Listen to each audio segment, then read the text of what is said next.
자, 이제 일본인들이 왔죠. 1897년 10월 1일 개항하면서부터 딱 와가지고 이제 딱 강제 병합까지 했어요. 통감을 설치하고 딱 했어요. 그 다음에 애들이 해야 될 게 뭡니까? 얘들이 뭐예요, 애들이? 얘들 꿈은 뭡니까? 돈 버는 거지만 돈 버는 것도 돈 버는 내 삶이 윤택해야 되잖아요. 윤택. 윤택하려면 일본에서 본 게 있죠. 일본에서 뭘 봤어요? 근대화되고 있는 일본. 야, 일본의 수도가, 야, 일본의 철도가, 뭐 이런 거 보면 어쩝니까? 똑같이 나도 해야 되겠다. 내가 지배계층인데, 여기서. 어? 그 생각을 하겠죠. 그러면서 이제 근대 시설을 놓기 시작합니다. 보시면, 이제 서서히 광주의 근대 시설이라는 것들은 뭐냐면, 그러니까 근대 이전, 중세나 고대에 볼 수 없었던, 한마디로 말해서 고도화된 시설을 근대 시설이라고 합니다. 고도화된 시설. 그러니까 예를 들면 수도, 물론 고대 로마 시대 때도 수도가 있었죠. 하지만 그 수도는 누구를 위한 수도예요? 만인을 위한 수도가 아니죠. 귀족 일부 계층을 위한 수도였지만, 이제 근대 시설이라는 것은 이 수혜자가 많은 대중인 경우에 근대 시설이라고 합니다. 보시면 밑에 이제 경무서부터 시작해서 공립보통학교, 전남도청, 그 다음에 광주 공립심상소학교. 광주 공립보통학교는 어디예요? 응? 중앙초가 아니죠. 저거는 네, 갑자기 이름, 초등학교 이름이 생각 안 납니다. 저기 저 시내에 있는, 예? 아니 그거 말고요. 아니요, 그거 말고요. 저기 동명동에 있는 그게 뭐죠? 예, 서석초등학교. 서석초등학교가 공립보통학교고요. 광주 공립심상소학교가 중앙초교입니다. 지금 보시면 이게 중요하냐? 광주 공립보통학교는 누가 다니는 학교예요? 누가 다녀요? 아, 맞다. 우리나라 애들이 다니는 학교예요. 광주 공립심상소학교가 일본인들이 다니는 학교예요. 왜 일본인이 다니는 학교를 거기다 만들었을까? 중앙초에다가. 왜 중앙초에 거기 들어섰을까? 읍성 안에 있고 또 도청하고 가깝고 또 그렇죠. 일본인들이 많이 살고. 그러니까 걔들이 거기에다 만든 거예요. 지방재파소 설치했죠. 뭐 종묘장 만들죠. 자해병원 만들어요. 자해병원. 지금 전남대병원의 전신이죠. 자해병원. 광주 감옥도 만들어요. 뭐 농립학교 만들어요. 자암업 강습소 만들어요. 잠업 뭐 하는 데입니까? 누에 고치잖아요. 자, 여러분 여기서 문제 아닙니다. 누에 고치는 무슨 시를 만들어요? 명주시를 만들죠. 면화는 뭔 시를 만들어요? 목화. 예? 그러죠? 좀 이따 그 얘기가, 재밌는 얘기가 있어요. 자, 보시죠. 전남도청을 1946년에 찍은 사진입니다. 광주. 어렴풋이 지금 보이시죠? 대충? 이게 뭐예요? 무덕전이라고 보시면 되는데, 무덕전. 여러분들 일본 한번 도시에 가보시면 이런 건물 똑같이 생긴 건물들이 있어요. 여기가 원래 동원 자리죠. 동원은 뭡니까? 관찰사나 군수가 하는 데예요. 뭡니까? 도청하고 동원하고 정확하게 딱 마주보고 있죠. 조선총독부 때 어떻게 했어요? 조선총독부 건물하고 경복궁하고 딱 마주보고 있죠. 왜요? 왜? 제압하려고. 차관 정치를 하면서 건물, 일본 애들 그거 정말 좋아합니다. 뭐 이렇게 땅 기운 뭐 이런 거. 제압하는 거. 마찬가지로 전남 도청으로 제압하려는 거죠. 구조를 이렇게 만들었어요. 전남도청이 그렇게 선 거죠. 지금 민주의 종이 이쪽에 이렇게 있잖아요. 이게 아니에요. 이렇게 돼 있는 거 원래 이렇게 돼 있어요. 맞죠? 이렇게 돼 있죠. 금남로가 요만했어요. 한 2차선, 3차선 정도 됐을 거예요.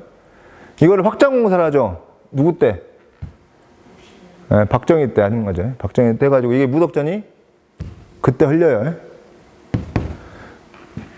여기가 어디예요, 여기가? 이제 쭉. 예술의 거리가 여기 쭉. 이렇게 쭉 가면 여기 어디예요? 여기가? 아니죠. 여기는 동부경찰서, 광주경찰서. 응? 쭉 여기서 딱 가면 여기가 이제 중앙초경 끝에가 중앙초경 마지막에 걸리는 거죠. 옆으로 쭉 가면 정문 있는 거고요. 그렇죠? 구조가 이렇게 되어 있는 거죠. 이 뒤에가 이제 자해병원이 당시에 이렇게 있었고, 뭐 이렇게 완전히 시골이었네요. 응? 완전히 시골이었어요. 이 무덕전이 흘릴 때 모습입니다. 이 위에 보시면이 도청 앞에 모습이고, 이게 지금 도청을 이 개축공사할 때 평면도, 이건 저희가 국가기록원에서 갖고 온 거고, 이 위에도 국가기록원에서 갖고 온 거고, 요거는 광주 100년이라고 책자에 나온 거예요. 이 보시면 이 심상소학교, 고등소학교 지금 모습 똑같죠? 똑같잖아요. 중앙초교. 똑같잖아요. 똑같이 생겼잖아요. 여기 도립원 가시면, 저기 전남대병원 지금 가시면 요 앞에 똑같아요. 가보시면 똑같이 보일 거예요.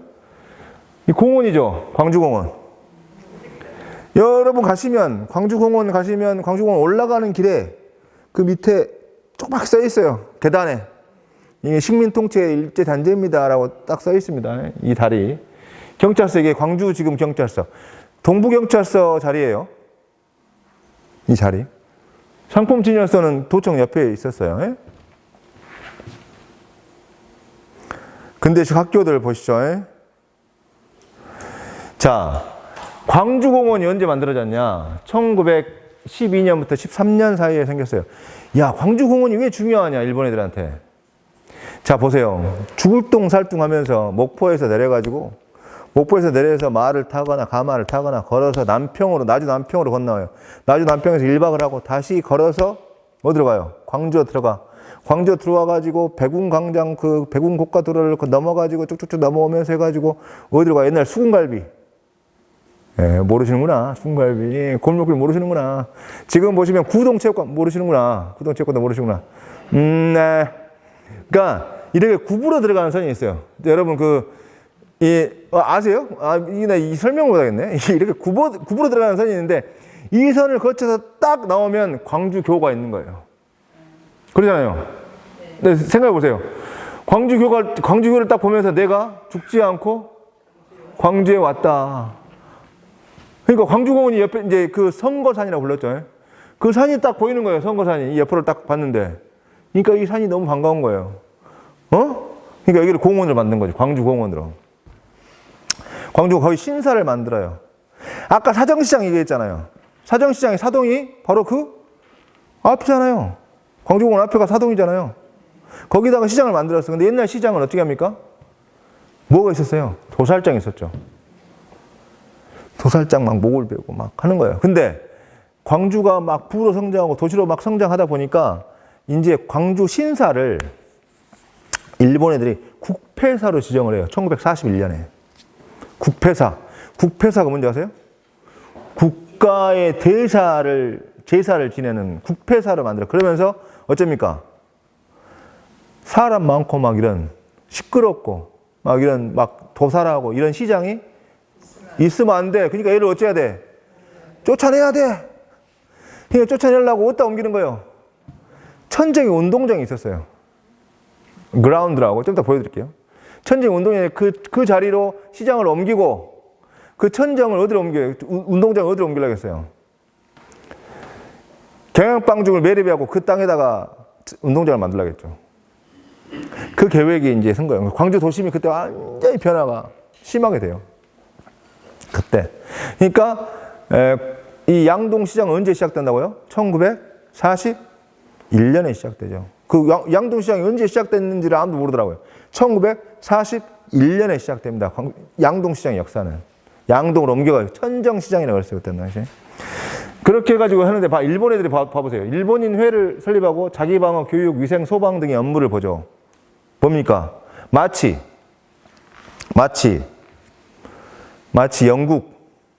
영국이 산업혁명 이후에 여러 가지 이제 도시에 문제가 생기잖아요. 그때 애들이 자생조직, 자활조직을 만들어요. 영국 애들도 마찬가지로. 이런 위생 같은 거. 이런 걸 위해서. 만드는 그 조직을 뽐따서 일본인 애들이 그런 조합들을 만드는 게 시작하는 거예요. 학교 조합도 이렇게 만들죠. 1911년 1월에. 학교 조합을 왜 만들어요? 내가 지배계층 일본인인데 내가 조선인들하고 같이 교육을 해야 돼? 야, 조선인들 따로, 일본인 따로. 광주 일고는 조선인, 광주 일고는 조선인, 광주고는 일본인. 서석초는 조선인, 중앙초는 일본인. 이렇게 나눈 거죠. 같이 섞이기 싫어, 나는. 근본적으로. 여러분도 그럴걸요? 아마? 여러분들이 만약에 식민지로 가면 여러분들도 같이 섞어 살기 싫을걸요? 그러잖아요. 마치 우리가 어쩔 수 없이 일본 LA에 가서 살 때 어떻게 살아요? 우리끼리 모아 살잖아요. 왜요? 편하니까. 편하잖아요. 이렇게 해서 만들어요. 우리 광주에 가장 첫 번째 전기가 들어온 것은 1917년 8월 16일입니다. 여러분, 광주가 처음 한 것들을 하나씩 외우는 게 좋죠. 우리 광주에 처음으로 수돗물을 쓴 게 1920년 5월 30일이에요. 수돗물을 쓴 게. 수돗물이 중요하죠. 일단 나오네요. 보시면 1914년에 학교조합에서 위생조합 분리하고 소방조를 만들고, 이게 사실상 지방자치단체가 못하는 일들을 이 사람들이 자치적으로 해버린 거야. 자기들이 모여서 얘들이 우리한테 해줘. 우리가 해버려. 소방 불도 우리가 꺼. 위생 우리가 쓰레기 주워. 우리가 분뇨 다 청소해. 다 자기들이 해보죠. 이게 뭐예요? 이게 자치예요, 자치. 자치를 해버린 거예요. 자기들끼리. 일본인들이. 네. 조선인들 던져불고 우리끼리 자치를 해버린 거예요. 지방자치단체가 그런 걸 안 해줘. 왜? 1919년 3월 만세운동 일어나기 전까지 뭐 하기 바빠요? 의병 잡고, 누구 잡아들이고, 탄압하고, 수탈하고, 대륙 침략하고, 이게 바빠. 근데 어떻게 조선 이 지방자치단체까지 신경을 써? 지방자치단체 누가 해? 자치를 해버려요. 총도 갖고 다니고, 애들이 쏴 죽이고 지네들끼리. 그렇게 해버린 거죠. 1917년에 물을 만들어요. 근데 그 전에, 우물물을 떠먹었을 거 아니에요. 애들이 콜레라를 엄청 걸려요. 일본인들 왜? 물이 바뀌면? 병에 걸려. 병에 걸립니다. 일본 애들이 병에 많이 걸려요. 그러니까 병을 서둘러 만든 거예요. 근데 그럼에도 불구하고 수도라는 것은 굉장히 어렵죠. 만드는 게. 지금도 마찬가지입니다. 여러분들이 지금 집에서 마음대로 수돗물을 사용하는 것은 기적과도 같은 일이에요. 기적과도 같은 일이라고요. 당시에 보시면 엄청난 돈을 들여갖고 아무튼 하는데 1920년 5월 30일에 준공을 하잖아요. 6월 1일 날 급수를 시작해. 급수인데 애들이 얼마나 영리한 줄 아세요? 일본인들이? 일본인 거주지에다가만 썸물을 쏴. 이렇게. 관을 설치해. 목관을. 예? 여러분 한 번씩 가봤을걸요? 나 증심사 가본 분 손들어보세요. 나 증심사 가봤다. 예. 증심사를 가가지고 증심사를 딱 버스에 내리잖아요. 딱 올라가는 길 있잖아요. 표지석 있잖아요. 표지석에서 좌측으로 쭉 가면서 길을 한번 잊어버리세요. 일부러 길을 한번 잊어버려요. 길을 잃어버려 그냥 가다가. 그럼 거기에 제1수원지가 나와요. 제1수원지. 광주에 제1수원지에 거기에. 제1수원지에서 가시면 지금도 철관이 묻어져 있어요. 일본 애들 묻었던 거. 맨 처음에 목관을 묻어요. 목관을 묻었는데 목관은 얼마나 난리가 나겠어요? 그러니까 나중에 동관으로 바꾸죠. 동관으로 바꾸고 마지막에 철관으로 바꿔요.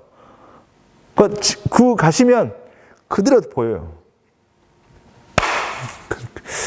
참 재밌는데. 그래갖고 그것이 쭉 내려가고 어디로 떨어지냐면 조선대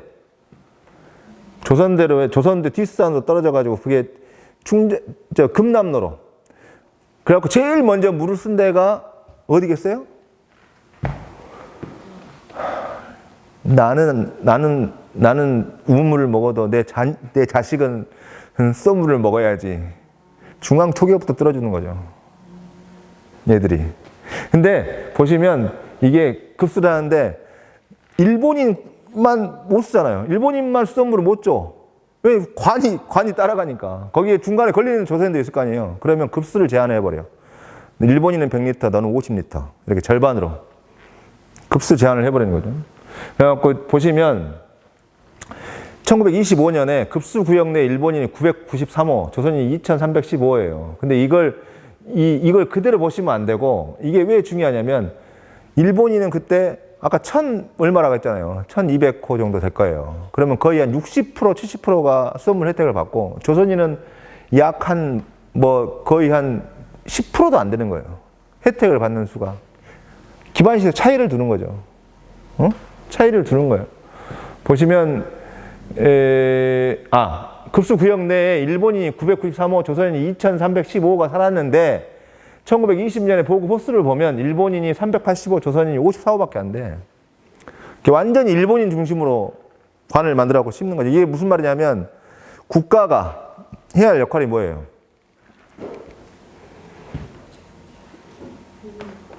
약자를 도와야죠, 약자를. 국가 자기 예산으로 세금 걷어가지고 약자를 먼저 도와야 되는데, 우리는 이상하게 어떻게 보면 우리가 세금 걷어갖고 부자 살찌워 주는 거잖아요. 지금 여러분 생각해 보세요. 아파트 고가로 엄청 짓잖아요. 분양해서 팔잖아요. 그거 누가 다 기반시설 대줘요? 여러분 다 세금 내서 대주는 거 아니에요, 지금. 열심히 세금 내셔가지고 대주는 거잖아요. 똑같은 거예요. 보시면 기타무라 유이치로라는 사람이 1917년에 광주 시가도를 씁니다. 이 광주 시가도를 보시면 광주 읍성을 완전히 장악하죠. 1917년에. 그래서 어떻게 합니까, 이제? 여기를? 자기도 시설을 막 설치하는 거예요. 군대도 놓고 하는데, 자기 시설을 놓는데 땅이 남잖아요. 그 땅을 누구한테 불화해요? 아주 값싸게 불하는 거죠. 어째요, 그러면 일본인들은? 오, 땡큐. 장사해서 돈 벌고, 땅 싸게 사도 좋고, 그 땅값이 오르면 어쩝니까? 파는 거죠. 그래서 또 돈을 버는 거고. 이게 뭐냐면, 여러분들 이걸 알아야 돼요. 조선시대까지는 토지 가격이 뭐로 매겨졌어요? 네? 조선시대까지는 토지 가격이 뭐로 매겨집니까? 그렇죠. 비옥도로 매겨지는 거예요. 야, 저 논에서는 몇 섭 나와? 여기 이 논에서는 10섭 나오는데 저 논에서는 20섭 나와. 오, 너 2배, 너 3배 이렇게 되는 거죠. 근데 일제시대부터는 어떻게 됩니까? 위치지대가 나오는 거예요. 위치지대. 위치. 야, 도로 옆이야? 오케이. 장사하면 되겠는데? 오케이. 위치지대가 나오는 거예요. 이때부터. 자본주의. 예? 그러면서 땅값이 개발을 어디를 먼저 하냐에 따라서 그거 누구예요? 개발 누가 합니까? 그 개발 정보 누구한테 줘요? 일본인한테 주는 거죠. 그렇게 하는 거예요. 예나 지금이나 땅 투기가 제일 빠른 시일 내에 돈을 벌기 쉬운 방법이. 이때부터 개발이 누구를 위한 개발이요? 근처 주민은 생각 안 해. 근처 주민은 아무 필요 없어. 왜? 일본인 입장에서 주민들이 뭔 소용이 있어? 아무 필요 없죠. 내 민족이 돈 벌고 내가 돈 버는 게 중요하지. 외지인들이 돈을 버는 거죠. 개발을 하면. 이상한 거예요. 우리나라 개발이 이상한 거예요. 개발을 하면 주민들이 행복해야 되잖아요. 국가가 돈을 들여서 개발을 해. 주민은 불행해. 쫓겨나. 나가야 돼. 이게 왜 이런 상황이 벌어지냐 이 말이죠. 이게 언제부터 나왔냐. 저는 감히 일제부터 나왔다고 생각합니다. 이게 이제 수도고요. 보시면 우체국은 지금이나 거의 비슷하잖아요. 네? 비슷하죠. 이게 비슷합니다. 수원지. 저 일수원지 가면 보여요. 저 중심사에서 왼쪽으로 가다가 약간 길을 잃으면 약간 이상한 길이 하나 나와요. 그럼 거기 딱 가면 거기 제일수원지 저렇게 딱 나와요. 보시면 이게 이제 조선대 정문에 있던 거예요. 행정구역을 이제 보십시오. 시간이 별로 없는데 막 나갑니다. 못하면 그냥 중간에 끊고 끝낼게요. 8시 40분 되면 끝내겠습니다. 보시면 이게 왜 제가 이 공문서를 올려놨냐. 보시면 보고에 제37호 면장 인면보고라고 되어 있죠? 응? 한자 쉬워요. 인면연월일 해갖고 인면사항 직시명 해놓고 대정 7년 7월 20일 되어 있죠? 그 다음에 원의 면장 뭐 해갖고 저기 나오는데 밑에 보시면 광주군 광주면장 송전덕 차량이라고 나오잖아요. 응? 이게 왜 중요하냐? 일본인들이 조선인들하고 우리를 어떻게 차별하지 생각하는 거예요. 어떻게 차별하지? 야, 행정구역 명칭을 달리 만들자. 어? 그래서 어떻게 하냐? 일본인들이 250명 이상 사는 면은 지정면. 일본인들이 적게 살거나 안 사는 데는 보통면. 나눠 두 개를. 이게 1917년에 생긴 일입니다. 무슨 말이냐? 1917년부터 행정구역 개편을 하면서 일본인들이 250명 사는 데는 지정해줘. 조선총독부가 야 지정면이야. 일본인들이 안 살거나 조금 사는 데는 보통면으로 해. 야 그럼 지정면과 보통면의 가장 큰 차이는 뭐냐? 뭘까요? 면장이? 일본인이야. 두 번째 차이는 뭡니까? 이게 굉장히 중요해요. 이게 굉장히 중요합니다. 지정면에다 어떤 권한을 주느냐? 기체를 낼 수 있는 권한을 줍니다. 기체. 기체가 뭐지? 돈을 빌릴 수 있는 권한을 주는 거죠. 뭐냐? 대형 사업을 하려면 뭐가 필요해요? 예나 지금이나. 돈이 필요하잖아요. 근데 내가 얻는 세금으로 이 엄청난 사업비를 감당할 수 있겠어요? 감당 못 하죠. 그럼 그때는 어떻게 해야 됩니까? 지금도 똑같은 그런 방법 없어요? 어떻게? 채권을 발행하죠. 누구한테 발행해요? 금융기관이나 또는 일반인한테 채권을 발행하잖아요. 지방채. 지금 말하면 지방채. 국채. 지방채, 국채를 발행할 수 있는 권한을 주는 거예요. 지정면에다가. 그러면 어째 지정면은 어쩝니까? 사업을 할 수가 있잖아요. 기반시설 사업을 할 수 있다. 수도도 깔 수 있고 도로도 깔 수 있고 공원도 조성하고 하수 제방 이런 것도 다 설치할 수가 있는 거예요. 근데 보통 면은 안 줘버려. 아무 권한도 안 줘버려. 그러니까 보통 면은 아무 사업도 할 수 없는 거예요. 그러니까 기반시설의 차이가 나는 거죠. 이렇게 벌어지는 거죠. 그러니까 조선 사람들이 어째? 자, 봐보세요. 선생님이랑 저랑 보리밥 먹을 때 괜찮아요. 근데 제가 보리밥 먹고 선생님 쌀밥 먹으면 제가 어떻게 생각했어요? 짜증날 거 아니에요. 응? 마찬가지죠. 다 같이 우물 쓸 때는 상관없어요. 근데 일본인들이 와가지고 느닷없이 수도를 쓰네? 아주 편하게? 물 길어올 필요도 없네? 이런 걸 조선인들이 어째 이제? 거기가 살고 싶지. 일본이. 그럼 어째 거기 땅값이 오를 거 아니에요. 그 기반시설은 뭔 돈으로 설치해?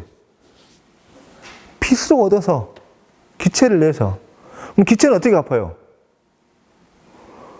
전체 예산으로 갚을 거 아니에요. 아까 말했잖아요. 모든 광주 연민들이 낸 돈을 갖고 갚아 나가면서 자기들 사는 지역에다가만 계속 써놓고 공원 만들고 그걸 하는 거예요. 제가 왜 이 얘기를 하냐? 이 최초 1917년에 첫 면장이 이 송전덕 차량 마츠다 도쿠지로죠. 송전덕 차량. 이 사람은 학교 조합 이사장이었어요. 일본인. 그러니까 이게 무슨 말이냐? 일본인 학교 조합장을 하던 사람이 행정기관의 장이 된 거예요. 응? 어떻게 이럴 수가 있지? 그렇게 해버린 거예요. 여러분, 이게 웃긴 거예요. 나중에 1925년에 지방제도를 한 번 더 개편해요, 일본 애들이. 그러면서 어떻게 하냐? 지정면을 뭐로 만들어요? 지정면을 뭐로 만들어요?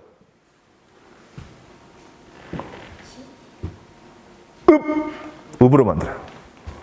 지정면을 읍으로 만들고 보통 면을 면으로 놔둬. 그래서 읍면제도를 만들어. 일본인들이 많이 사는 데는 읍이 되고 조선인들이 많이 사는 데는 면이 되는 거예요. 이게 이해됐어요? 일본인들이 많이 사는 데가 시가지가 계속 되는 거예요. 응? 일본인들이 이제 나중에 보시면 20%까지 올라와요. 이 전체 거주 인구의 한 20%까지 점유를 해요, 일본인들이. 20%의 지배계층이 생긴 거죠. 응? 걔들이 사는 공간만 계속 개발이 돼. 그러니까 어떻게 돼? 계속 거기 땅값만 오르는 거죠. 구시가지 땅값이 그래서 오른 거예요. 그냥 오른 게 아니고. 응? 네? 그렇게 해서 이 송정 덕차량이 이제 물러납니다. 1917년에 이제 면장이 됐다가 1918년에 물러나는데 그때 이 삼포 미우라, 삼포 캐제라는 사람, 이 미우라라는 사람한테 면장을 넘겨주는데 이 사람은 원래 함경북도에서 헌병을 하던 사람이에요. 근데 이 사람을 이 광주에 있는 일본인들이 이 사람을 포섭을 해. 야, 우리 좋아. 광주 면장 좋거든. 네가 와. 왜요? 불안해, 이제. 응? 그럴 거 아니에요. 좀 약간 군사도 다룰 줄 알고 좀 이런 사람들이 왔으면 좋겠어. 응? 이거는 조선인이 사는 데라고 했잖아요. 네. 조선인이 사는데 네? 거기를 아니, 지정면. 현재까지 지정면. 아까 읍이 아직 안 들어왔어요. 지정면장을 이제 삼폭회장, 그러니까 뭐냐면 일본인들 지금 막, 이게 자치 조직 지들이 마음대로라는 거지. 그러니까 내가 그냥 그러니까 일본인들이 들어와갖고는 뭘 만들었어요? 도, 부, 군, 면 이렇게 만들었잖아요. 자기들이 행정체계를. 근데 군에서 뭐 이렇게 하거나 도에서 뭐 이렇게 하거나 그게 아니라 일본 자치회가 지그들이 알아서 행정, 기관의 대장을 지네들이 알아서 데리고 와서 해버린다고요. 그렇게 해서 이거 갖고 싸워요. 총독부 애들하고.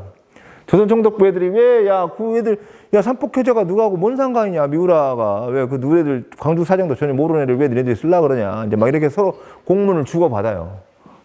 이 과정이 있었다고요. 아, 이거 너무, 이런 거 갖고 너무 오래 하면 안 되는데. 아, 이거 진짜. 아, 머리 아픈데.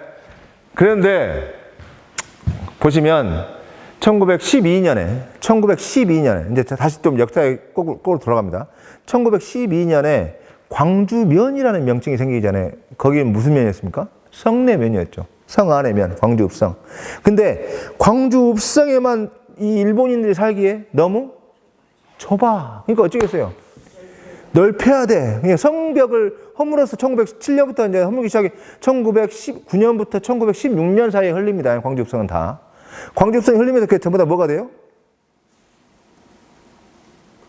도로가 돼요. 중앙로, 전남로가 앞길, 저 충장로 밑에 길, 전부 다 도로가 됩니다. 이 읍성이 흘리면서 전부 다 도로가 돼요. 이 도로가 되면서 어쩝니까? 이제 광주 읍성에 갇혀있던 일본인들이 밖으로 빠져나와. 그러면서 어떻게 돼? 어디를 점령해, 애들이? 읍사방을 점령하죠. 그래서 연안면을 1912년에 만들어요.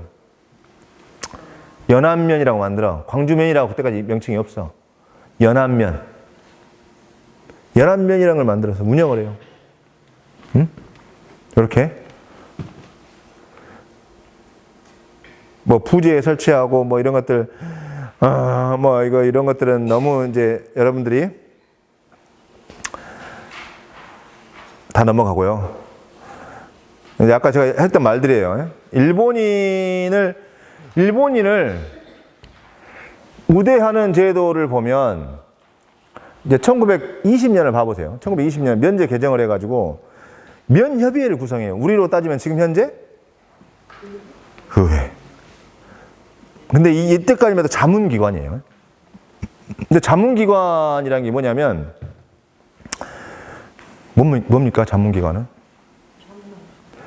짜고 치는 거잖아요. 가만히 보세요. 야, 너 광주 면하고 면협의회라는 기구를 만든 거죠. 면협의회 기구를 왜 만들었겠어요? 일본인들이 요구를 하는 거죠. 왜? 일본 본토에서 이미 하고 있어. 의회를 구성해서. 지방의회를 구성해서 하고 있어, 이미. 그러니까 그걸 보고, 야, 우리도 해야지 해가지고 이제 광주 면협의회를 만든 거예요. 근데 생각을 해보세요. 광주 면협의회를 만드는데 아무나 다 같이 투표를 하면 됩니까? 안 됩니까? 안 되잖아요. 뭔가 차별을 둬야 돼. 근데 대놓고 차별을 못 해. 야, 조선인 너 선거하지 마. 이런 말을 못 하잖아요. 어떻게 합니까? 세금으로. 면부과금을 연액 5원 이상 낸 사람만 대상으로 하는 거예요.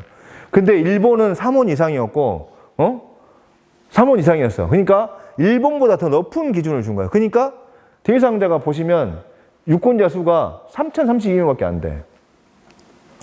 24개 지정면을 보시면 조선인 유권자가 1,630명, 0.79%밖에 안 돼, 유권자가. 그러니까 조선인들은 거의 투표를 못 하는 거죠. 일본인들도 돈이 없는 애들은 거의 못 하는 거예요. 자기들끼리 딱 독점적 지배계층을 만드는 거죠. 보시면, 위에 보시면, 부협의회 선거 뭐 이런 거 쭉 나옵니다. 보시면, 제가 이제 국사편찬위원회 한국사 데이터베이스 일제강점기 직원록에서 광주 면장을 쳐보고 이제 막 했을 거 아니에요. 이거 막 연구아니라고. 보시면, 1912년부터 1915년까지는 딱 조선인이요. 그 다음에 1917년부터 바뀌죠. 아까 마츠다 도쿠지로로. 바뀌어서 미우라 오고, 요시무라 오고, 후쿠모토 오고, 하키바 오고, 구라시나가 와요. 이게 무슨 말이냐면 정해진 임기가 없어. 지금 마음대로야. 관두고 싶으면 관두고 들어오고 싶으면 들어오고 지금 마음대로 하는 거죠. 왜? 그거는 국가기관에서 전혀 얘들을 터치를 안 했다는 얘기가 되는 거예요. 자치조직을 만들어서 지네 대장을 단체장을 시키는 거죠. 완전히 자기들 노름 손에 쥐고 흔든 거예요. 이 광주 군수를 했던 사람이 광주 면장을 옵니다. 지금 생각하면 말이 됩니까? 말이 안 되죠. 광주 군수를 했는데 갑자기 광주 면장으로 와. 광주 군의 밑에 아까 몇 개 면이 있다 했습니까? 15개 면장을 거느리고 있죠. 15개 면장을 거느리고 있는데 그 15개 면장 중에 한 군데 면장으로 오는 거예요. 광주 군수가. 이 사람이에요. 구라시나. 구라시나가 창품 익태랑이라고 해가지고 구라시나 욕구따로라는 사람인데 이 사람이 와요. 이 사람이 군수 출신이면서 와요. 그게 왜 가능하겠어요? 그렇죠. 다른 면이기 때문에. 보통 면이 아니라. 그래 이 사람이 나중에 자기가 면장이 돼갖고는 어떻게 합니까? 제일 먼저 한 일이 뭐예요? 제일 먼저 한 일이 뭐예요? 월급을 올리죠, 허벌나게. 월급부터 엄청 올립니다. 이 사람이 왜 대단하냐? 당시에 여러분들 보시면 이게 굉장히 중요한 건데 당시에 1800년대 후반부터 1900년대 초반까지 유럽을 휩쓸었던 계획이 있어요. 대파리 계획, 오스만, 대런던 계획, 막 이런 계획들, 대도시를 만들기 위한 계획들을 막 만들죠. 왜요? 이제 그때부터 국민국가가 만들어진 거예요. 그래서 이제 수도를, 그러니까 막 만든 거죠. 이 사람이 광주에 유일하게 대광주 계획을 만들어요. 구라시나가. 그래서 엄청난 국비를 갖고 와요. 응? 그런 능력이 있으니까 이 사람을 부른 거예요. 불러가지고 광주 발전시켜라 해서 부른 거죠. 근데 이 사람이 뭐로 쫓겨나요? 나중에? 비리로 쫓겨나요. 뭔 비리로? 큰 장, 작은 장을 합쳐서 사정시장을 만들잖아요. 1926년에. 사정시장을 만들었는데 그 사정시장에 가장 목 좋은 자리를 일본인한테 준 거죠. 근데 그게 나중에 발각돼. 그 데모가 일어나. 근데 지금 생각하면 왜 이거 말도 안 되는데 라고 하는데 그때 데모를 했습니다. 실제로. 조선인들 데모를 했어요. 데모를 해가지고 이 사람이 1926년부터 1926년에 이제 그 사실이 적발돼서 신문에 나오고 했는데 3년 동안 안 물러나요. 1929년까지. 하고 1929년 말에 그만둡니다. 대단한 사람이에요. 그러니까 보시면 이게 중요한 거예요. 조선총독부 광주고 직원록을 보면 1919년부터 면장을 기재했는데 15개 면 가운데 광주면을 제외한 14개 면의 면장은 있는데 나머지 광주 면장은 없어. 안 적어놔. 왜? 이 사람들은 조선총독부 직원이 아니야. 얘들은 내 직원이 아니야. 누구 직원이에요? 누구 직원? 누구? 자치조직의 장이니까 직원이 아니라는 거죠. 그러니까 없는 거예요. 이름이 없어요. 이런 거 막 연구하려다 보니까 얼마나 머리가 아프겠습니까, 제가. 교통, 이건 제가 넘어가겠고요. 이제 읍성을 중심으로 교통망을 한번 봐보세요. 이게 보시면, 이게 읍성도로잖아요, 읍성. 읍성이잖아요. 읍성도로에서 이리 올라가면 뭐가 나옵니까? 이렇게 가면? 서울, 장성. 그러니까, 생각해보세요. 원래 북문은 여기잖아요. 근데 여기를 북문을 했어. 왜? 임금님 뵈러 가는 길이기 때문에, 이 길이 서울로 가는, 장성으로 가는 길이기 때문에 여기가 공무문이 된 거예요. 그리고 이제 이런 이제 순천 이렇게 가는 길, 목포 가는 길, 다 이제 길이 생기는 거죠. 읍성을 중심으로 해가지고 외곽으로 빠져나가는 길이 생기는 거예요. 1915년 당시입니다, 이게. 이게 1930년 당시예요. 자, 1930년, 노란 선이 생겼는데, 노란 선이 뭡니까? 철도. 자, 이게 뭡니까? 여기 들어오죠? 여기가 어디예요? 광주역. 대인동 있었죠? 광주역이. 지금 현재 동부서방서 자리에. 광주역이 언제 지금 저 자리로 갑니까? 광주에 유일하게 이상한 도로망이 하나 있어요. 방사형 도로망이 하나 있어요. 딱 하나. 전부 다 격자형 도로망인데. 방사형 도로망이 뭡니까? 여기서 뻗쳐나가는 거죠. 이게 뭐예요? 이런 방사형 도로가 어디 있어요? 광주역에 있죠. 그 광주역을 일제가 만든 토지구역 정리사업 제1지구예요. 야, 그러면 이 방사형, 이 중앙에 서야 될 건물은 뭡니까? 가장 큰 권력기관이죠. 광주부청이겠죠, 당시에. 광주시청. 신시가지를 만들려고 한 거예요. 일본인만 몰려 사는. 복잡한, 조선이랑 같이 섞어 사는 그런 데 말고. 이리 옮겨오려겠죠. 근데 그걸 계획을 못하고, 나중에 쫓겨나고, 1969년에 광주역, 대인동에 있던 광주역을 이리 옮겨요. 그래서 그 자리가, 그 도로망은 광주에 없던 도로망이야. 그러잖아요. 지금 어디에도 없어요. 그런 도로망이 광주에는 없어요. 그게 여러분 일본에 보시면, 일본의 도시를 가보시면, 일본 도시의 전형적인 형태예요. 그 시청 딱 놔두고, 시청에서 쭉쭉 나가는 이 형태. 외국도 마찬가지죠. 근데 궁전 놔두고 이렇게 쭉쭉 나가는 형태. 이런 형태들. 이건 뭡니까? 이게 광여선, 경전선, 광주 여수선 나가는 거죠, 이렇게. 여기에 뭐가 생겨요? 남광주역. 이게 뭡니까? 이 광주선, 광주 담양. 담양으로 올라가는 선이에요. 예? 있었죠. 근데 왜 없애졌을까요? 예?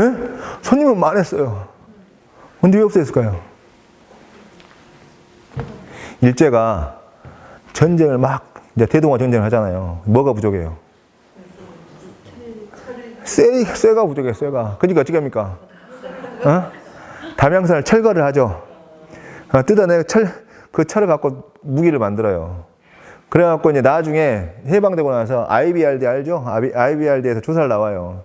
그 전국에서 그 반드시 필요한 시설을 설치하게 하려고 이제 담양선 설치하려고 했는데 IBRD에서 안 해버리고 갔어요. 그래서 없어졌어요. 이게 이제 사실 이제 1952년 당시 광주의 주요 도로 사진입니다. 보시면 사실상 도시화가 이미 다 진행돼서 끝나버렸죠. 위에 보시면 경양 반죽이 절반 매립돼 갖고 있네요. 일본 애들이 절반 매립했어요. 그 다음에 누가 매립합니까? 1968년인가 아무튼 그때 이걸 매립해요. 자, 여러분 지금 우리 광주를 보면 구시청 사거리가 2개 있죠. 네? 구시청 사거리 하나 어디 있어요? 저 시내 있잖아요. 시내 거기 가면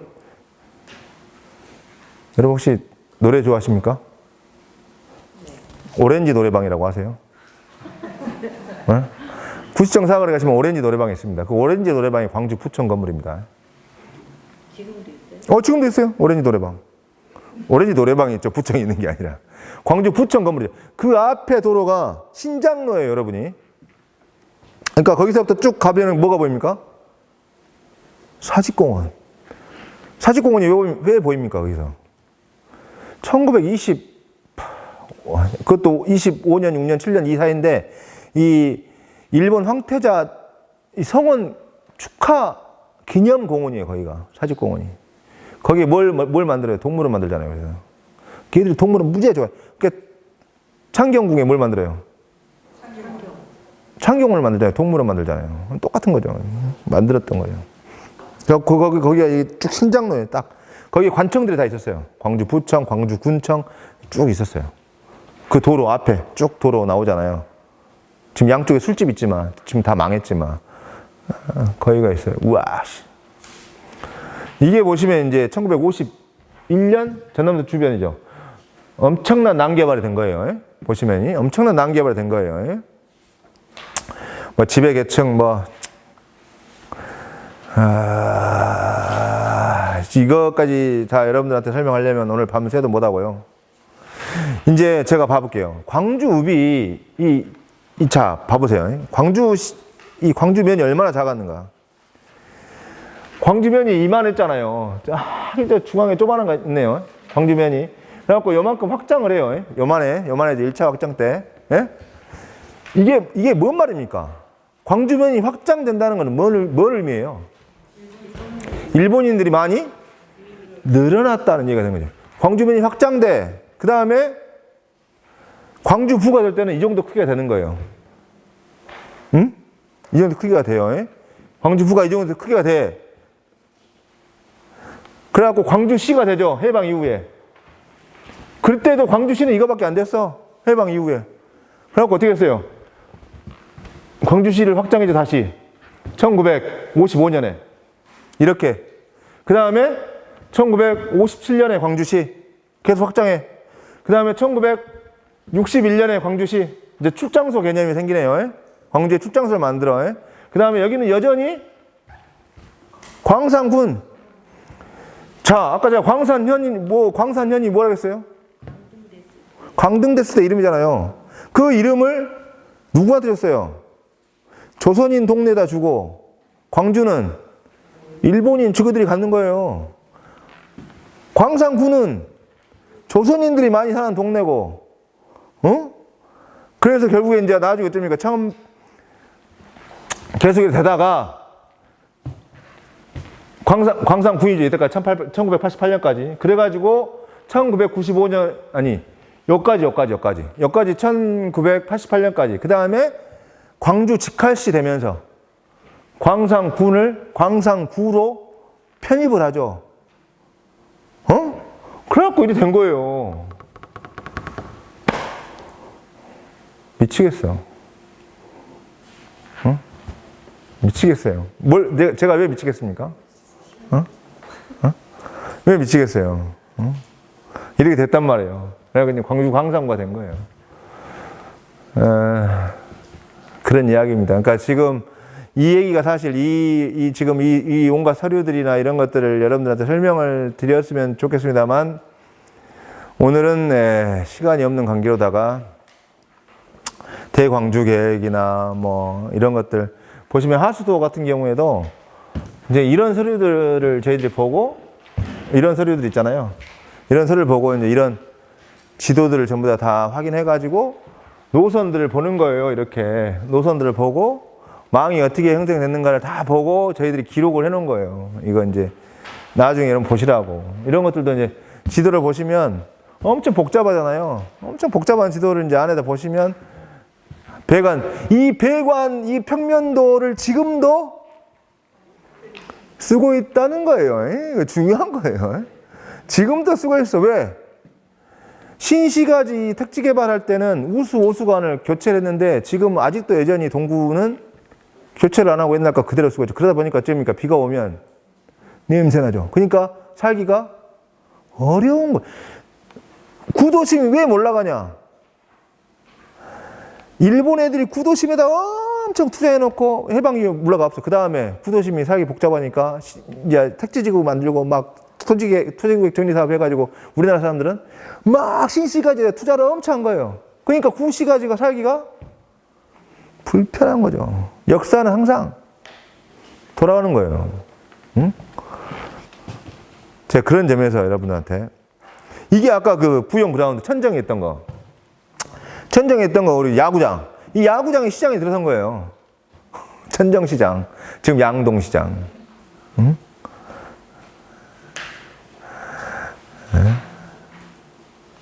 뭐 이런 지금 현재 이제 우리가 근데 주요 시설들을 좀 봐보시면 이거 이제 이렇게 돼 있다. 광주 이게 시가 전경이에요. 1935년도. 이 봐보시면 광주 봐보시면 어쩌면 이게 지금 사직공원 위에서 카메라를 찍고 해가지고 연결을 다 한 거예요. 이렇게 파노라마로. 그러니까 여기는 엄청 넓어. 여기는 엄청 좁아. 여기가 보시면 무슨 거리 어디라고요? 여기가 아까 말한 신장로 여기가 지금 광주부청이에요. 여기요. 여기가 광주부청이에요. 그 다음에 이렇게 쭉 가고 여기가 지금 사정시장. 시장. 여기 지금 광주공원 앞에요. 광주공원 앞에 그 광장 주차장 있는데 거기 거기에요. 근데 보시면 이 검은 것들 있죠. 검은 것들이 엄청 많잖아요. 사진에. 예? 검은 것들이 많죠. 검은 게 뭐게요? 나무예요. 광주는 집을 지을 때 집 앞에다 항상 나무 두 그루 심게 했대요. 이건 정확하게 아니지만 그러다 보니까 이때 1935년까지만 해도 나무들이 다 살아있는 거 집 앞에. 그러니까 마치 숲속에 도시가 앉아있는 것 같아요. 그게 나무가 많았죠. 예? 아니 조선시대 때요. 예. 일제 때 딱 비워버리죠. 근데 나중에. 광주는 유동, 임동, 양림동 다 뭡니까? 다 나무가 엄청 많아요. 나무가 엄청 많은 건 뭐예요? 밑에가 지하수가 엄청 많은 거죠. 왜? 경양방죽, 동계주 뭐 이런 것들이 많았으니까. 응? 그랬다는 거예요. 응? 이게 좀 더 자세하네요. 광주시가 전경. 아, 이게 있었구나. 나 이게 없는 줄 알았네. 봐보세요. 여기가 광주부청. 나 키가 안 닿네요. 여기가 광주부청이잖아요. 저 뒤에. 봤죠? 저기가 광주부청. 그렇잖아요. 쭉 신장로잖아요. 보시면 반듯하잖아요. 반듯하죠? 이렇게 돼 있잖아요. 응? 저기 태봉산 보이네요, 여기. 태봉산이? 태봉산을 허물어서 나머지 경항버지 절반을 메워요. 그 다음에 절반을 메우고 나서 1968년에, 69년에 광주부청을 여기서 어디로 옮겨요? 계림동으로 옮겨. 그래서 그것이 경양방죽으로 완전 매립하고 생긴 것이 거기에요. 옛날 시청, 계림동 시청. 지금 홈플러스. 네. 그 자리. 나무 많잖아요. 나무 엄청나잖아요. 에? 눈물이 나오려고 그래, 나무. 이걸 싹 비웠다니까. 그러니까 일본 애들의 이제 궁극적으로 보시면 이제 이런 통치 시스템을 갖고 있었고요. 봐보세요. 일제는 도시공간에서 일본인과 일본 기업의 이익을 추구했다. 해방 이후 재정난에 허덕이는 정부와 지자체는 도시공간을 민간 개발로 채워나갔다는 거죠. 그러다 보니까 우리가 공공공간이 엄청 부족해요. 여러분들이 유럽을 가서 보는 광장, 공원 이런 것들이 우리나라에서는 없는 거죠. 왜? 우리는 팔아먹기 급한 거예요. 왜?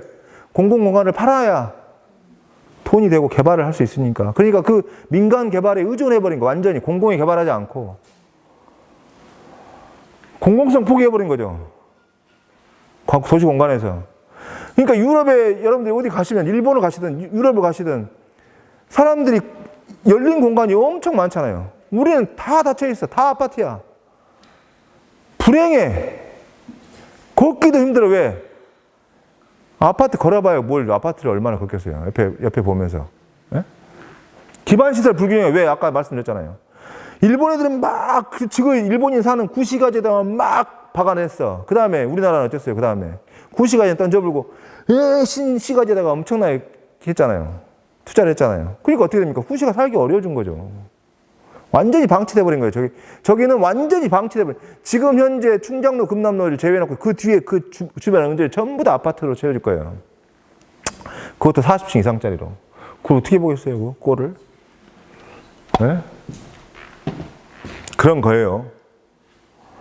아, 진짜 어렵다. 조선시대 도시로 돌아갈 수 없었다. 왜요? 조선시대, 우리가 해방 이후에 조선시대 돌아갈 수가 없죠. 왜? 이런 이유 때문에 조선시대 돌아갈 수가 없는 거예요. 그러니까 우리는 뭔가 도시적인 공간을 구성할 수 있는 모델이 없었어. 일본인이 만드는 거 빼놓고는. 저는 항상 얘기해요. 개혁과 개발이 과연 우리의 행복에 기여하느냐? 시민들의 행복에 기여하느냐? 계획해서 개발한 것들이 도대체 우리 삶에 뭘 기여하느냐?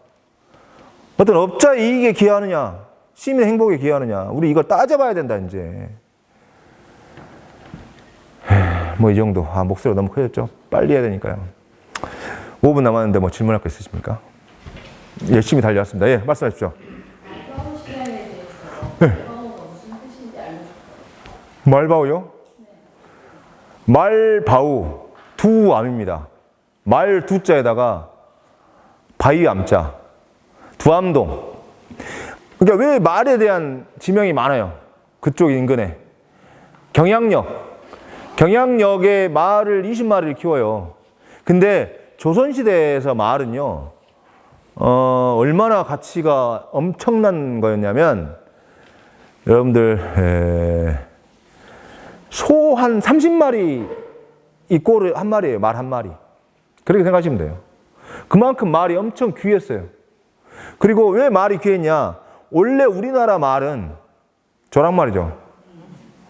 근데 여기서 키우는 말은 이제 그 서양말. 그러니까 지금 저기 북방에서 썼던 그 큰 말 있잖아요. 그 말들을 키웠죠. 그 말이 왜 중요하냐? 전쟁이 벌어지면 이 봉을 올리잖아요. 봉을 올리면 이 말들 달려가서 이렇게 전하고 이렇게 역참 제도를 운영했기 때문에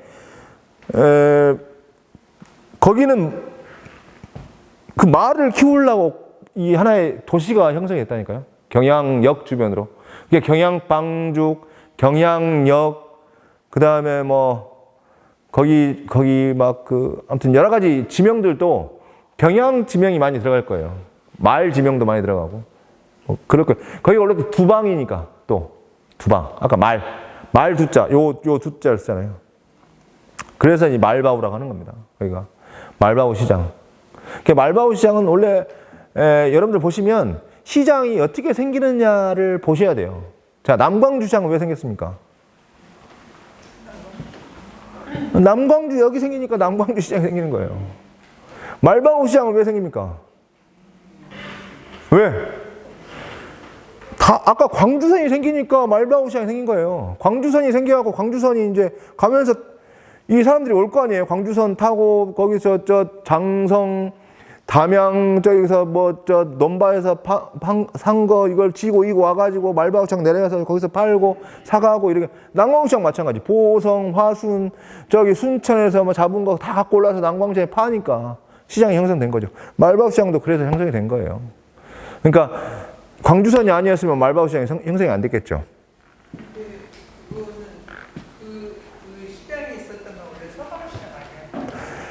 서방시장은 서방 들어간 입구에 있었어요. 지금도 있어요, 서방시장. 말발이 시장인데 일부에 형성된 거지 그전에는 시장이 있지 않았어요. 아니, 그게 아니라 원래 말바우시장은 지금 마찬가지지만 27장, 4구장, 5일장이었어요. 5일장이었어요. 그렇다 할지라도 그러니까 정식 지금 이렇게 우리가 일반 시장이 아니라 그냥 그 예를 들면 일반 시장처럼 운영하던, 그러니까 예를 들면 뭐랄까요, 지금 일본 애들이 그러니까 명치정 시장이나 뭐 금정 시장 이렇게 만들 때처럼 매일 문을 여는 시장이 아니라 말바우 시장은 그냥 5일장처럼, 지금 우리가 홍정의 5일장처럼 그렇게 그냥 시장이 한번 형성됐다가 없어졌다가 형성됐다가 없어졌다가 이런 시장이었죠. 그러다가 1980년대 이후에 장사가 너무 잘 되고 하니까 거기에 이제 매일 시장이 생긴 거죠. 근데 지금도 아마도 제가 알기로는 지금도 5일장 이렇게 돌아다니면서 오신 분들이 있어요. 상인들이. 말바우 시장은. 지금도 있어요. 지금도 5일마다 오신 분들이 있어요. 제가 알기로는. 그 뒤에 그래야 된 거죠. 1980년대 이후에. 그 전에는 있었어요, 시장. 있었습니다. 전두환 정권 때 말바우 시장이 네. 생겼다 하더라고요. 그러니까 선생님 제가 왜 그러냐면 예. 제가 70년대에 거기에 살았었거든요. 그래요? 근데 거기는 산이 언덕산이 있었고 예. 마을이었지 예. 시장이 아니었어요. 형성이 안 됐어요? 네, 아예 안 돼 있었고 어. 서방시장에 그 말바위 시장과 같은 역할을 했었어요. 그랬었어요? 네. 잘못했습니다. 근데 서방시장은 여기 있는데. 그러니까 원래 거기가 큰 시장이었고 네. 그랬는데 이제 시외버스 정류장 생기고 네. 그러면서 그 옮겨간 거예요? 우등도서관 생기고 이러면서 거기 언덕산이 다 허물어지고 이러면서 그렇죠. 그러면서 이제 전대후문. 시골에서 온 사람들하고 네. 그 서방시장이 쇠퇴되면서 거기가 그렇게 그럼 서방시장 얘기를 제가 한 거군요. 네네. 그러니까 광주선이 생기면서 서방시장이 됐고, 그 서방시장의 기능이 쇠해가지고 말바우 시장으로 넘어갔다. 알겠습니다. 거의 40분이 그래 말씀하시는데 제가 뭐라 하겠습니까? 당연합니다. 또요. 그러면 네. 광주가 네. 광주가. 지금 이런 식으로 개발되면 네. 이게 계속 이런 개발적으로 계속 가는 그러니까 이게 저도 언제 끝이 날지 모르겠어요. 거예요. 이 모습은 전혀 회복된 감이 없는 거예요.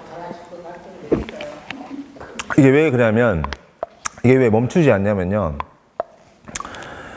이게 이제 저도 왜 우리나라가 이래 됐을까 이걸 생각해보고 막 이제 미국이나 유럽이나 이런 제도들을 막 살펴봤는데, 유럽이나 미국은 산업혁명 당시에 도시 문제가 발생하잖아요. 이 도시 문제가. 산업혁명이 나타나면서 이런 그 노동자 주택들을 만들면서 부실주택들을 엄청 만들거든요. 이런 연립주택 아파트들을. 그러다 보니까 그런 것들에 대한 규제를 엄청 심하게 했어요.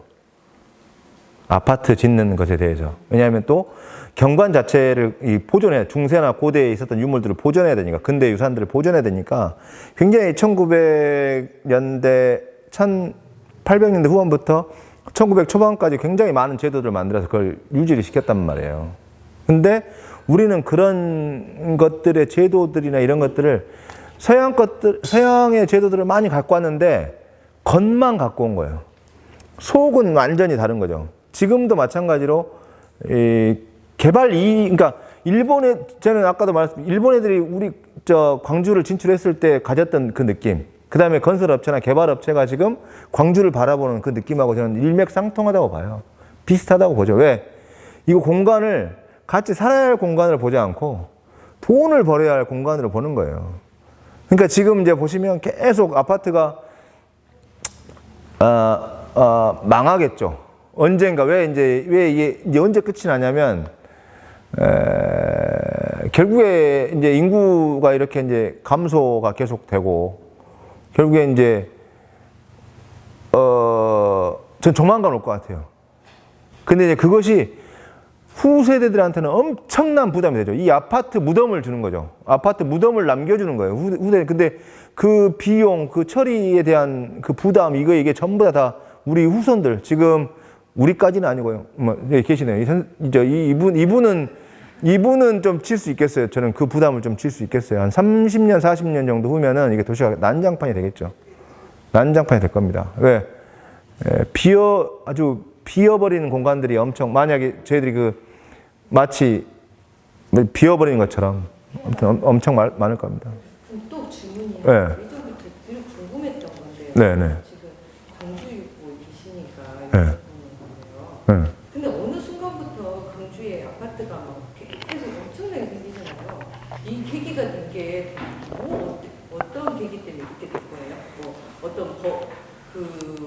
개발하는데 어떤 그 법이 바뀌었다는지 규제 완화입니다. 네? 규제 완화. 규제 안 하죠. 네. 규제 어디 규제 완화. 그러니까 여러분들 보면 그러니까 이 우리 진보 정부라고 하고 보수 정부라고 부르잖아요. 진보 정부가 하는 일들은 뭐냐면 세제 정책을 하는 거예요. 대출 정책 두 가지, 금융 정책하고 세제 정책을 하죠. 뭐냐면 집을 많이 가진 사람한테 세금을 많이 물린다든가, 이 금융, 예를 들면 대출을 못 받게 한다든가 이런 형태로 해서 규제를 했어요. 근데 이 사람들의 이런 규제 수법은 이 아파트로 이익이 되는 이 이익의 범위 내에 있어요. 그러니까 어떻게 돼요? 뭐 아파트에서 내가 팔아먹는 게 훨씬 돈이 되니까 이런 금융 혜택이나 세제 규제 이게 전혀 작동이 안 되는 거죠. 두 번째, 보수 정부는 어떻게 합니까? 자본주의라고 해가지고 공급만 하면 된다 생각을 하는 거죠. 막 공급을 하는 거예요. 이 공급을 할 때 그러잖아요. 우리가 의식주 정책, 의식주 할 때 바깥 먹는 거 갖고 장난치면 어쩝니까? 쳐 죽여야죠. 네? 저 입는 거 갖고 장난치면 어쩝니까? 단속 엄청나게 심하게 하잖아요. 옷 뭐 잘못 만들고 하면. 근데 주택에 대한 단속은 전혀 하지 않는 거죠. 지금 우리나라가. 이게 다 건설 자본하고 연결이 돼 있어요. 저희 방송 중에 이런 말 하면 좀 구시합니다만 이게 계속 지금 이런 식의 개발, 이런 식의 개발과 이익을 이제 제가 아까 계속 말씀드렸지만 이 개발 이익이 어떤 사람한테는 엄청난 수익을 주고 어떤 사람은 집 없이 쫓겨나고 이런 상황들이 생길 수밖에 없는 제도를 유지하고 있는 국가예요, 우리나라가. 선진국이라고 해놓고. 선진국이 아니죠. 지금 우리는 이제 어떻게 되냐면 진짜 실수요자에게 주택을 던져주는 시대로 돼야 돼요. 지금 누구나 집을 사잖아요. 돈만 있으면. 그 집 산 사람들 어떻게 합니까? 갭 투자 이런 것들이 어디 외국에 갭 투자 이런 게 있습니까? 뭐 유럽에 미국에 갭 투자 이런 거 있어요? 없어요. 우리나라만 있는 거예요, 갭 투기가. 지금 뭐 파이어족, 여러분들 파이어족 파이어족 되시려고 노력하시죠. 네, 파이어족 하는 애들이 지금 뭐 갖고 돈 법니까? 전부 다. 투기 가지고 돈 버는 거예요. 투기해가지고. 이런 것부터 잡아야죠. 그러니까 저는 가장 중요한 게 뭐냐면 투기를 잡지 않으면 아파트 이 엄청난 쓰나미를 막을 수가 없어요. 왜? 아파트를 엊그저께 국토부 조사했더니 한 사람이 수도권에다가 473채를 샀더라고요. 예를 들면. 아니, 그런 걸 해버리는데 그 사람이 집값을 내리겠습니까? 절대 호가를 계속 높여가겠죠. 그럼 아파트 가격이 계속 올라가는 거고 그 올라가는 것에 따라서 또 사람들 그 심리가 있을 거고. 그러니까 이게 현실과 심리를 건들면서 부동산을 완전히 지금 현재 거품으로 완전히 집어넣는 거예요. 그런 것도 말이 안 되는 거예요. 그러니까 이제 이런 거죠. 사실 국가의 역할이 뭐냐. 국가의 역할이 뭐냐. 국가는 균형을, 자본주의 사회에서 가장 중요해요. 국가는 균형을 잡아주는 거라고 봐요. 그러니까 예를 들면 있는 자와 없는 자의 균형을 맞추면 공공이라는 게 필요하잖아요. 공공. 그럼 그 공공은 균형을 잡아주는 거죠. 지금 공공 임대 아파트 가보세요. 들어갈 수 있는가, 살 수 있는가. 가보신 분 없죠? 여기서 공공 임대 아파트? 저는 몇 번 가봤거든요. 살 수가 없어요. 살 수가 없어요. 뭐 비단 예를 들지 않아도 예를 들면 독일, 뭐 영국 이런 데 공공 임대 아파트 가보세요. 달라요. 일반인도 들어가 살 수 있어요. 외국인도 가서 살 수 있고. 우리는 공공임대를 굉장히 영세하고 어려운 사람들을 지금 들어가게 했어요. 그러니까 어떻게 됩니까? 그러니까 전세라는 제도로 움직이는 거예요. 전세라는 제도가 공공임대가 취약하니까 생긴 거예요. 왜? 집을 살 돈 없고. 그러니까 전세로 들어가는데 전세 사기꾼들이 이제 완전히 난립하는 거죠. 사기꾼들이. 왜? 허점을 노리니까요. 전세 사기 지금 이걸 또 방치하는 국가, 투기를 방치하는 국가 있을 수가 없는 거죠. 제가 봤을 때는. 누굴 욕하는 건 아니고. 이 투기를 놔두고 이 지금 아파트 이 파도를 정리를 못 해요. 투기를 잡고 그다음에 아파트에 대해서 잡고 이렇게 가야죠. 저는 그렇게 가야 한다고 봐요. 지금 저 새로운 아파트 하면은 지금도 그러잖아요. 제가 뭐 신문은 안 했지만 전세로 한 60% 나와요. 전세로 새로 아파트 하잖아요. 그럼 60% 나와요. 그러면 60%가 전부 다 자기 집이 있고 집을 산 사람이라는 거예요. 근데 청약을 한 사람은 또 당첨이 안 되네? 이 기가 막힌 거예요, 제도가. 그래서 청약 제도를 막 제가 취재를 해봤더니 그것도 웃기는 거예요. 건설업자가 다 해요. 청약 제도를 운영을 해요. 왜냐하면 청약을 맨 처음에 넣었다가 부실하게 되잖아요. 그걸 뭐라 하더라? 아무튼 뭐 청약 아무튼 해서는 안 될, 받아서는 안 될 사람이 받아버리면 그게 20%가 넘어가면 건설사가 재분양하게 돼 있어요. 근데 그거를 아무도 확인 안 해. 아무도 확인 안 하고 건설사가 마음대로 하는 거예요. 그걸 원래 자치구가 확인해야 되거든요. 자치구 확인 안 해요. 그러니까 마음대로 하는 거죠. 그러니까 막 공인중개사한테 이런 뭐 사람들한테 막 엄청 물량 넘기고 그 물량 넘긴 사람이 이제 마담들, 여기 다 마담이시군요. 여성분들 모셔다가 이렇게 해갖고 또 이렇게 집하고 이렇게 하는 거죠. 뭐 여기까지 계속 내가 현실 얘기를 너무 많이 하면 좀 거시기 하니까, 예. 예. 아무튼, 좋으십니까?